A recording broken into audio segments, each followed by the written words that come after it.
Bonjour tout le monde, c'est Stéphanie. Je vous retrouve pour une petite recette très simple à réaliser encore. Je vous ai emmené l'autre fois au Japon avec les brochettes bœuf fromage, même si elles ne sont pas très traditionnelles là-bas. Et aujourd'hui, je voulais vous partager une recette que j'adore aussi, qui est plutôt asiatique effectivement, et qui vient encore une fois du Japon, sont les gyoza, donc les raviolis japonais, dont la farce peut trouver plein de variantes différentes. C'était juste pour montrer que ça demande un petit peu de manipulation, mais au niveau de la difficulté, il n'y en a pas, et c'est encore une recette que vous pouvez réaliser avec des enfants. Moi, ce sont mes enfants qui font le pliage notamment. Il y en a plusieurs, il y en a des plus ou moins simples, donc je vous montrerai les deux. On va commencer tout de suite avec notamment la pâte. Donc la pâte en quantité, on peut partir d'un dosage de 420 g de farine environ. Moi je vais faire la moitié parce que j'ai déjà préparé une proportion que j'ai gardée pour vous montrer le montage. Donc je vais en mettre la moitié, je vais mettre environ 200 g. Mais retenez donc 420 g de farine pour, je vais d'abord mettre une petite pincée de sel, 420 g de farine, 20 centilitres d'eau. 20 centilitres d'eau, on transforme ça en grammes, ça fait 200 g. Donc là, je vais mettre 100 g d'eau, puisque je fais la moitié. La pâte à gyoza, donc la pâte à ravioli, c'est simplement comme quand on était enfant, c'est du sable et de l'eau, c'est-à-dire là de la farine et de l'eau. Il n'y a rien de plus qu'une petite poignée de sel. Et là, on est parti pour un pétrissage. On va d'abord assembler la pâte et ensuite on pétrira notre pâte pendant environ 10-15 minutes. Vous pouvez le faire à la main. Le pétrissage, c'est vraiment, là il n'y a pas forcément, si vous avez un robot qui est sorti, utilisez-le, mais c'est assez agréable en fait de pétrir une pâte. Donc si vous voulez vous prêter à l'exercice, vraiment allez-y. On sort notre pâte du saladier, on va dire, une fois que voilà, vous avez bien rassemblé l'ensemble de votre farine et de votre eau et que vous arrivez à obtenir une boule. Voilà. Donc je retire mon saladier, j'enlève ma planche et je pétris ma pâte directement sur le plan de travail. A tout de suite. Voilà, j'ai fini de pétrir ma pâte, donc je vais la couvrir ou la mettre de côté, voilà, juste pendant le temps de faire la préparation de la farce. Il n'y a pas de levure ni de vin, donc il n'y a pas une levée très importante, donc une petite heure suffira. Alors, pour la farce, plusieurs possibilités. Nous, on va choisir celle qui est végétarienne. Dans les gyoza, les raviolis japonaises, on retrouve le chou chinois. Ça, c'est vraiment au niveau du goût un indispensable. On va y mettre des champignons. Je n'ai pas de ciboule ou ciboulette, donc la même famille, je vais mettre un petit peu de mi-blanc vert de poireau, très très finement émincé, de l'ail. Je vais mettre quelques herbes, du coup, j'ai de l'estragon et j'ai du basilic sur mon balcon. Et je vais mettre, pour vraiment donner ce goût particulier, donc il y a un petit peu d'huile de sésame. Ça, c'est de l'huile de sésame toastée. Elle est un petit peu plus goûtue que l'huile de sésame claire. Et j'ai de la sauce soja. Voilà. Donc on y va, on prend. On va faire un petit peu de farce, hein. Je vous fais une petite démonstration. Donc on va prendre une feuille de chou chinois.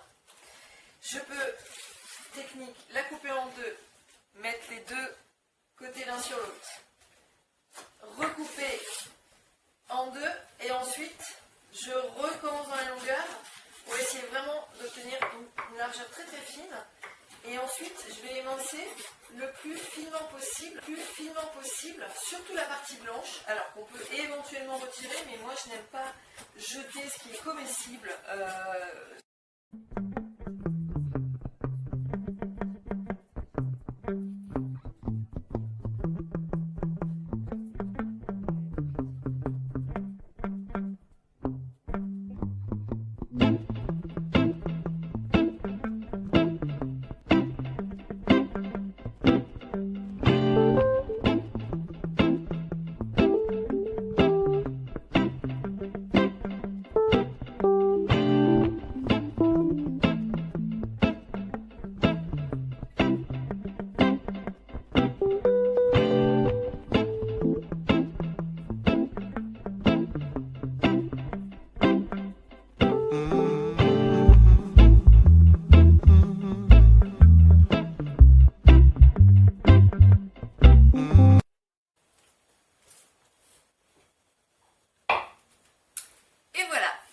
reste à ajouter mon huile de sésame et ma sauce soja.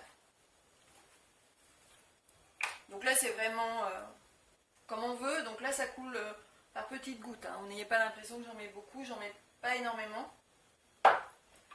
Et sauce soja, voilà, pour la quantité de farce comme ça, faut pas trop l'humidifier parce que on va quand même la mettre dans une pâte à base de farine de blé, donc faut pas humidifier la pâte. Et ensuite, on va bien mélanger notre farce. Il a un petit peu reposé, donc elle est bien souple. Je la rassemble en boule, hein, elle l'est normalement déjà. Je fais comme un donut, un trou au milieu, c'est simplement pour avoir la régularité d'un boudin qu'on va former. Voilà, tout simplement. Pour pouvoir doser, donc on va pas étaler toute notre pâte et faire de l'emporte-pièce, parce qu'on veut quelque chose quand même d'assez fin, donc c'est mieux de le faire à l'unité. C'est pour ça que ça demande un petit peu de temps à préparer, mais vous donnez ça à des enfants, c'est parfait, ça les amuse.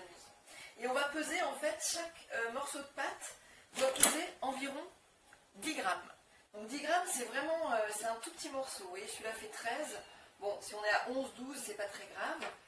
Et on peut soit immédiatement, soit après, en faire une petite boule qu'on réserve sur le côté. Et ensuite on va travailler avec un petit rouleau. C'est parti, 10 grammes. Voilà, j'ai réalisé mes petites boulettes de pâte pour faire mes raviolis. Alors avec la quantité annoncée, 420 g de farine, vous faites une petite cinquantaine de raviolis quand même. Et là je n'ai pris qu'une partie des 200 g de farine que j'ai faite. Donc vous voyez que vous faites déjà pas mal de raviolis. Donc là j'en aurai pour une douzaine. J'ai besoin de quoi? J'ai besoin d'un rouleau à pâtisserie. Alors moi j'ai ce petit rouleau qui est vraiment dédicacé pour les raviolis et tous les petits façonnages de petites pâtes. J'ai un petit peu d'eau devant moi pour simplement mouiller le bord de ma ravioli pour qu'elle colle. Et donc je me mets ma farce à proximité. Je vais fleurir un petit peu mon plan de travail pour pas que ma pâte colle au plan de travail. Je vais d'abord étaler doucement à la main ma petite boulette et je la travaille en la retournant assez régulièrement pour obtenir un cercle. Donc là par exemple en chaîne de fabrication vous pouvez vous coller à faire le façonnage de vos petites raviolis, hein, en essayant d'obtenir un cercle. S'il n'est pas parfait, c'est pas très grave parce qu'au pliage on ne le verra plus. Vous le mettez dans le creux de votre main. On ne va pas travailler sur le plan de travail parce que comme on doit mouiller avec un doigt, je vais plutôt prendre d'ailleurs l'auriculaire pour garder mes autres doigts secs. Donc j'en mets, c'est vraiment tapoter et humidifier un tout petit peu ma ravioli sur les bords.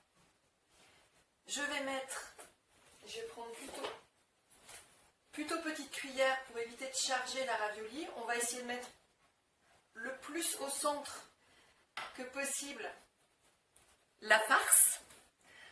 On va rabattre un petit angle. Alors, au plus simple, soit on aplatit toute la ravioli, là, éventuellement on peut la reposer si on n'est pas habitué sur le plan de travail. Et on va faire un petit pliage avec, comme un éventail en fait, sur le contour. On ramène tout comme si on voulait plier un papier en éventail. Et on obtient quelque chose d'un peu plus rond, qui malgré tout peut se poser à plat. C'est important que ce soit posé à plat pour la carte. Même principe. Je mouille un peu le bord. Je mets ma farce.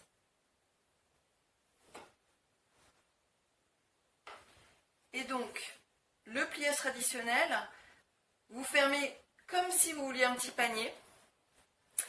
Et là, vous venez mettre votre doigt au milieu d'un des côtés. Vers vous, vous pliez devant. Vous fermez. Et de l'autre côté, vous fermez derrière. Pareil de l'autre côté, je plie devant, je ferme, et derrière, je rabats le côté restant. Voilà, et là vous avez vraiment la forme traditionnelle d'un gyoza. Allez. Voilà, nous avons fini de monter une partie donc, de nos gyoza. Je vais les mettre simplement dans une poêle avec un petit niveau d'huile quand même suffisant pour qu'elles puissent frire. Donc on est sur 2-3 mm d'huile. Hein. une huile simple, pas forcément une huile d'olive. Je vais y déposer mes gyoza une par une. On peut les bouger un tout petit peu au moment où on les dépose. Voilà. Sur la haut, tu attends.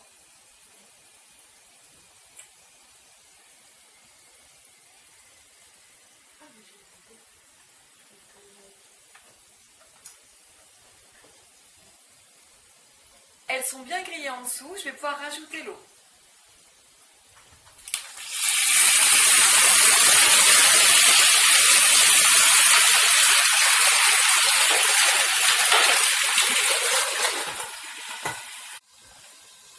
Voilà, il s'est écoulé environ 5 minutes. Je vais pouvoir retirer mes raviolis.